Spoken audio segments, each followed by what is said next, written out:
নমস্কার বন্ধুরা, নিফটি অ্যানালাইসিসে আপনাকে স্বাগত। আগেই বলেছিলাম যে এইটা হচ্ছে একটা সাপোর্ট লাইন। তো এই সাপোর্টের থেকে মার্কেট উপরের দিকে যাচ্ছে এবং এটা রেজিস্ট্যান্স ছিল, রেজিস্ট্যান্সটাকে ব্রেক করে দিয়েছে এবং যে বুলিশ মোমেন্টাম, এই মোমেন্টামটা কিন্তু কন্টিনিউ হচ্ছে। এভাবে দেখুন একটা গ্যাপ করে দিয়ে উপরে চলে গেছে এবং আমাদের নেক্সট যে রেজিস্ট্যান্স রয়েছে সেটা হচ্ছে এটা হচ্ছে 23,000 কিন্তু আমাদের রেজিস্ট্যান্স রয়েছে। আজকে একটা ডোজি তৈরি হয়েছে, কারণ ইনডিসাইড মার্কেট হয়েছে। ইনডিসাইড মার্কেট, তো ইনডিসাইড মার্কেটে কি হয়?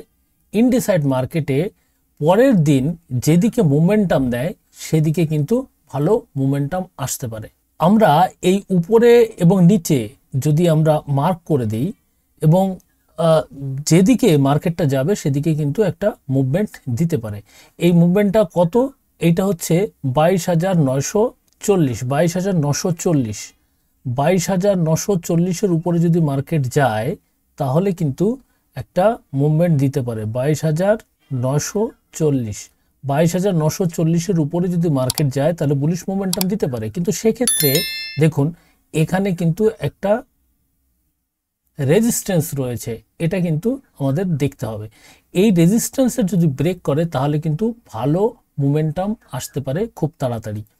আর যদি দেখা যায় যে এর নিচে চলে আসছে মার্কেট, এটা কত? 22,800, 22,800 নিচে যদি মার্কেট আসে তাহলে আমরা এই যে এই লেভেলটা রয়েছে, এই লেভেলটা কত? 22,645, এই পর্যন্ত কিন্তু আমাদের প্রাইসটা চলে আসতে পারে। কারণ এটা এক সময় আমাদের রেজিস্ট্যান্স ছিল, রেজিস্ট্যান্সটা ব্রেক করে গেছে, এটা সাপোর্টে পরিণত হয়েছে। তো এই সাপোর্টটা কিন্তু আমাদের দেখতে হবে। এবার আমরা দেখে নেব কালকে আমরা কিভাবে ট্রেডিং প্ল্যান করতে পারি। তো ট্রেডিং প্ল্যান করার জন্য আমরা কি করব? আমরা এই টাইম ফ্রেমটা ছোট টাইম ফ্রেমে নিয়ে আসব। 1 আওয়ারের টাইম ফ্রেমে যদি আমরা নিয়ে আসি তাহলে দেখুন এই যে জায়গাটা রয়েছে, এই জায়গাটা কিন্তু আমাদের এই যে গ্যাপটা রয়েছে, এই গ্যাপের ভিতরে কিন্তু মার্কেট ঘোরাঘুরি করতে পারে কয়েকদিন জন্য। এখানে কিন্তু মার্কেট ঘোরাঘুরি করতে পারে, এটা কিন্তু লক্ষ্য রাখবেন। এবং যদি এর উপরে চলে যায় তাহলে একটা বুলিশ মোমেন্টাম দিতে পারে, এর নিচে চলে আসলে পারে বিয়ারিশ মোমেন্টাম দিতে পারে। যারা দেখা যাচ্ছে 2 দিন 3 দিন বা 4-5 দিন যারা হোল্ড করতে চাচ্ছেন তারা কিন্তু এই যে লেভেলটা চলছে এর ভিতরে কিন্তু ট্রেড নেবেন না। এবং যারা ইন্টারডে করবে তাদের জন্য আমি লেভেল তৈরি করে দিচ্ছি। এবার এর জন্য আমরা কি করব? এটাকে 15 মিনিটের চলে আসব। 15 মিনিটে আসার পরে আমরা এখানে দেখতে পাচ্ছি যে একটা বুলিশ মোমেন্টাম দিচ্ছে, কিন্তু এর উপরে কিন্তু মার্কেট সাস্টেন করতে পারেনি। কত? 22,940, 22,940-এর উপরে কিন্তু মার্কেট সাস্টেন করতে পারেনি।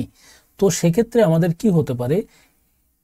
এর উপরে যদি মার্কেট যায় এবং কালকে যদি এখানে যদি আমাদের একটা বেয়ারিশ মোমেন্টাম দেখা দেয় বা এইখানে এসে যদি বেয়ারিশ কোনো প্যাটার্ন তৈরি হয় তাহলে কিন্তু আমরা সেল করতে পারবো।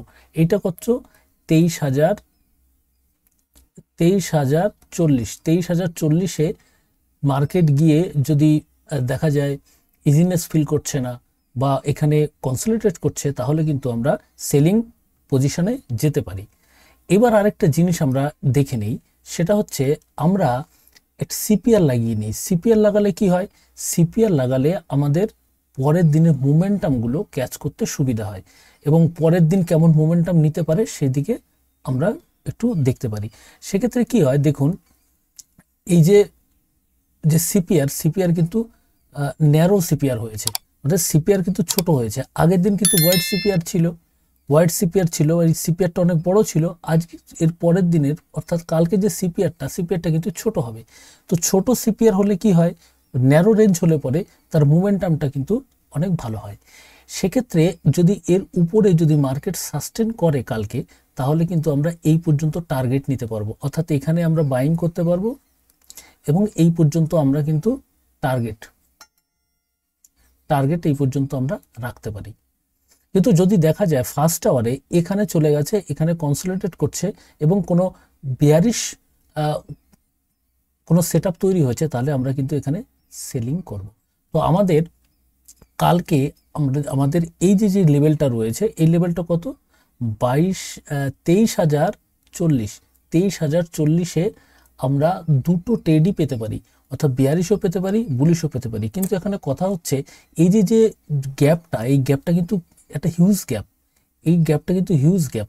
তো এই গ্যাপটা কত, চলো আমরা একটু দেখে নিই এই গ্যাপটা কত।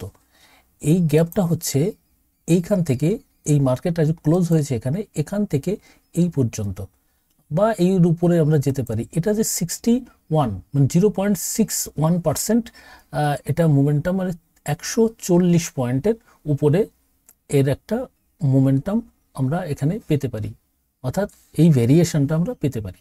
এবারে আমরা অবশ্যই আমাদের যে সেটআপ রয়েছে সেটআপ ফলো করব, এবং সেটআপে যদি দেখি যে এখানে এসে আমাদের কোনো সেলিং তৈরি হয়েছে, সেলিং সেটআপ তৈরি হয়েছে, তাহলে আমরা এখানে সেলিং করব। এবং এখানে যদি মার্কেট উপরে গিয়ে আবার নিচে এসে, যদি আবার এর নিচে এসে একটা ডব্লু বানিয়ে যদি আবার উপরে উঠতে চায়, তাহলে আমরা এইখানে কিন্তু বাইং করব।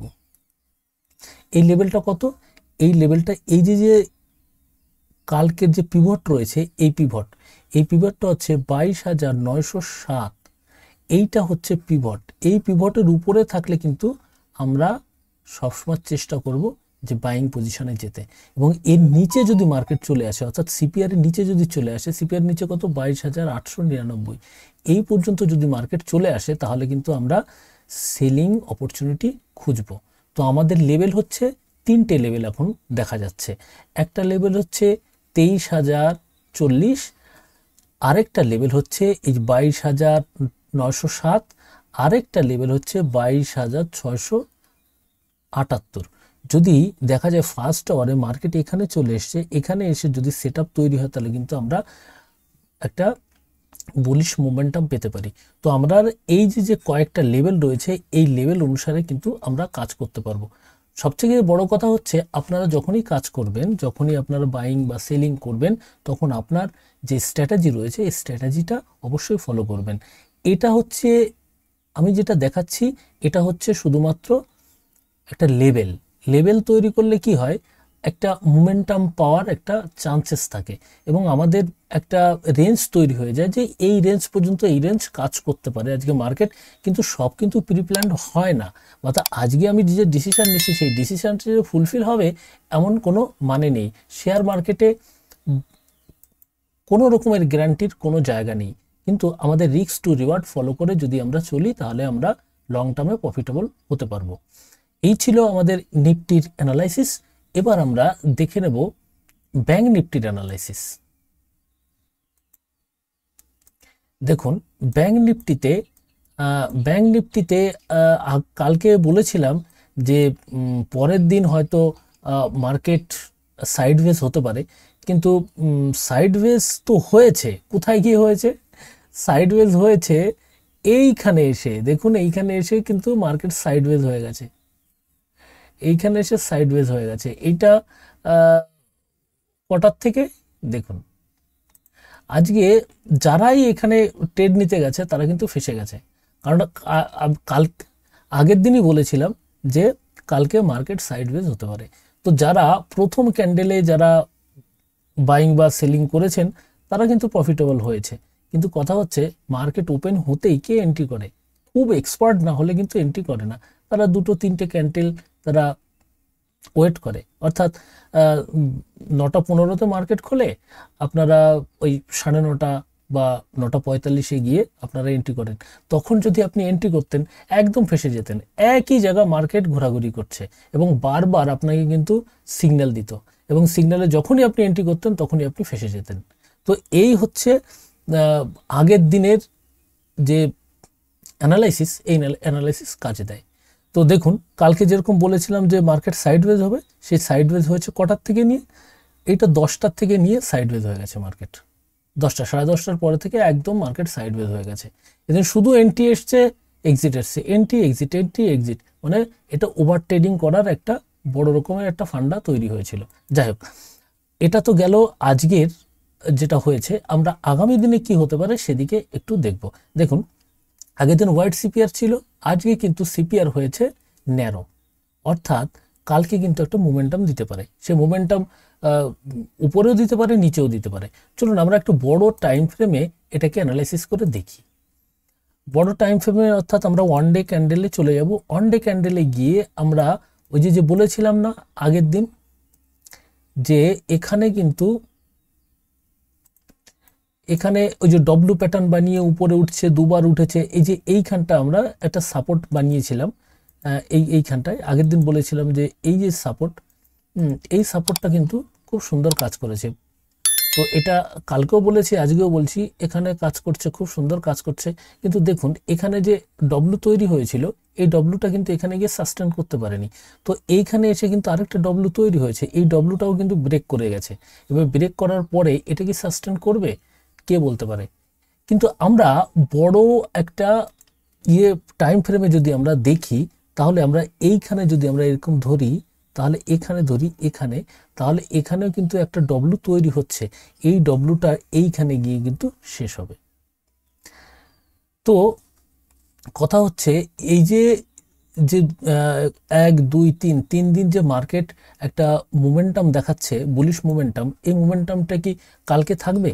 তো চলুন দেখুন এখানে কিন্তু একটা প্যাটার্ন তৈরি হয়েছে। প্যাটার্নটা আপনাদের বলি, এটা দেখুন, এর উপরে গিয়ে এটা ক্লোজ হয়েছে, এর উপরে গিয়ে এটা ক্লোজ হয়েছে। তো এটা দেখুন এর সাথে কিন্তু মেশেনি। আমরা একটু বড় করে দেখি, ক্যান্ডেলটা একটু বড় করে দেখি। আচ্ছা এই দেখুন ক্যান্ডেলটা একটু বড় করে দেখি। একটু বড় করে যদি আমরা দেখি তাহলে এর চেহারাটা আমরা বুঝতে পারবো। এখানে দেখুন মার্কেট ক্লোজ হয়েছে, আগের দিনে যে ক্লোজ হয়েছিল সেটা এইখানে, এবং আজকে দেখুন ওইটাকে কিন্তু টাচ করতে পারেনি। বলতে আগের দিনের যে লো, সে আগের দিনের যে ক্যান্ডেলের শেষ আর কি, ক্যান্ডেলের বডিটাকে কিন্তু টাচ করতে পারেনি। এটাও ঠিক সেটাই হয়েছে, এখানেও কিন্তু বডিটাকে টাচ করতে পারেনি। এখানে দেখুন, তাহলে এটাকে আমরা কি বলবো? এটাকে বলবো আমরা 3 হোয়াইট সোলজার। এটা কিন্তু একটা বুলিশ মোমেন্টাম তৈরি হয়েছে। 3 হোয়াইট সোলজার তৈরি হয়েছে, এবং এইখানে দেখতে পাচ্ছেন এইখানে কিন্তু একটা সাপোর্ট রয়েছে। কোথায়? এইখানটায় রেজিস্ট্যান্স রয়েছে। এইখানটা আমরা একটা ছোট্ট একটা রেজিস্ট্যান্স ধরতে পারি, যদিও একটা দুর্বল রেজিস্ট্যান্স, তবুও কিন্তু এটা রেজিস্ট্যান্স। এটা কিন্তু আমরা সবসময় খেয়াল রাখবো। এটা কিন্তু এই রেজিস্ট্যান্সটা কিন্তু আমরা খেয়াল রাখবো। এবং এখানে দেখুন, এইখানে যদি আমরা মার্ক করি, তাহলে এইগুলো আমরা ডিলিট করে দিই। ডিলিট করে দিয়ে আমরা ছোট টাইম ফ্রেমে গিয়ে এটাকে অ্যানালাইসিস করব। এবার ছোট টাইম ফ্রেমে কি, ছোট টাইম ফ্রেমে চলুন আমরা 15 মিনিটে চলে যাই। 15 মিনিটে যাওয়ার পরে এই দেখুন, এই যে কালকে যদি দেখা যায় এর উপরে মার্কেট সাস্টেন করছে, তাহলে কিন্তু কালকে বুলিশ মোমেন্টাম দিতে পারে। অর্থাৎ এই যে লেভেলটা রয়েছে, এই লেভেলটা কি? এই লেভেলটা হচ্ছে 49,727। এর উপরে যদি মার্কেট থাকে না, আজকে এখানে কিন্তু ক্লোজ হয়েছে এইটায়। এবার এর উপরেটা কি? এর উপরে হচ্ছে 49,841। এই যে লেভেলটা রয়েছে, এই লেভেলের উপরে যদি মার্কেট থাকে, তাহলে কিন্তু আমরা এই যে জায়গাটা রয়েছে এই পর্যন্ত কিন্তু আমরা টার্গেট নিতে পারি। এই টার্গেটটা কত হচ্ছে? 51,100। 51,100 পর্যন্ত কিন্তু আমরা টার্গেট এখানে দেখতে পেতে পারি। এবার কালকে আমরা কিভাবে ট্রেড করব, চলুন আমরা সেটা একটু দেখে নিই। আমরা কি করব, এখানে আমরা সিপিএল লাগিয়ে নেব। সিপিএল লাগালে এই লেভেলটা আমাদের ড্রয়িং করতে খুব সুবিধা হয়। দেখুন কালকে সিপিআর এইখানে হয়েছে, তো এই সিপিআর এর উপরে যদি কালকে মার্কেট থাকে, তাহলে কিন্তু আমরা সবসময় চাইবো যে বুলিশ মোমেন্টাম ক্যাচ করার জন্য। কিন্তু যদি দেখা যায় যে এই যে লেভেলটা রয়েছে, এই যে সিপিআর এর লাস্ট, এটা হচ্ছে 49,600, তো এর নিচে যদি মার্কেট সাস্টেন করে, তাহলে কিন্তু মার্কেট নিচে আসতে পারে। সে নিচে কত পর্যন্ত? এই যে এই পর্যন্ত আসতে পারে। সিপিআর কন্টিনিউ এই আপ আপ আপ আপ যাচ্ছে। তো যতক্ষণ এই CPR up up up up থাকে, ততক্ষণ বোঝা যায় যে মার্কেট বুলিশ হতে পারে। তো আমরা অবশ্যই এই যে লেভেলটা, এই লেভেলটা কিন্তু আমরা দেখব। এই লেভেলটা কিন্তু একটা খতরনাক লেভেল তৈরি হয়েছে, এবং মার্কেট 3-4 দিন ধরে দৌড়াচ্ছে। এবার দৌড়ালে পরে কি হয়, যদি ছোট টাইম ফ্রেমে আমরা কাজ করি, তো ছোট টাইম ফ্রেমে যদি আমরা দেখি তাহলে এখান থেকে কিন্তু মার্কেট দৌড়াচ্ছে, এখান থেকে মার্কেট দৌড়াচ্ছে উপরের দিকে যাচ্ছে। এবং এই যে দৌড়টা, এই দৌড়টা কিন্তু খুব দ্রুত হয়েছে। এবং আপনারা জানেন যে কোনো প্রাণী যদি দ্রুত দৌড়ায়, বা আপনিও যদি দ্রুত দৌড়ান, খুব তাড়াতাড়ি কভার করছেন, তখন আপনি হাঁপিয়ে যাবেন। তো হাঁপিয়ে যাওয়ার পরে কি করে, মার্কেট কিন্তু এক জায়গায় একটু বসে যায়। মার্কেট হোক, মানুষ হোক, তারা কিন্তু একটু বিশ্রাম চায়। তো এও কিন্তু সেরকম বিশ্রাম নিতে পারে। এখন কথা হচ্ছে, আমি কি করে বলবো যে বিশ্রাম নেবে? শুনুন, স্টক মার্কেটে কখনোই সিওরিটির কিছু থাকে না, গ্যারান্টির কিছু থাকে না। আমরা রিস্ক টু রিওয়ার্ড নিয়ে আমরা কাজ করব, এবং আমরা অবশ্যই আমাদের স্ট্র্যাটেজি ফলো করব। তো লেভেল তো আমি দিয়ে দিলাম, এরপরে আপনি যখন কাজ করবেন, আপনি আপনার স্ট্র্যাটেজি অনুযায়ী কাজ করবেন। আশা করি আপনার ট্রেড খুব ভালো যাবে এবং আপনি প্রফিটেবল হবেন। যদি আমার এই লেভেল তৈরি করা আপনাদের ভালো লাগে, তাহলে অবশ্যই এই চ্যানেলটিকে সাবস্ক্রাইব করে রাখবেন এবং ভিডিওটিকে লাইক করবেন, শেয়ার করবেন বন্ধুদের মাঝে। যাই হোক, আজকে এই পর্যন্তই ছিল। আবার দেখা হচ্ছে আগামীকাল। ততক্ষণের জন্য বিদায় নিচ্ছি। নমস্কার।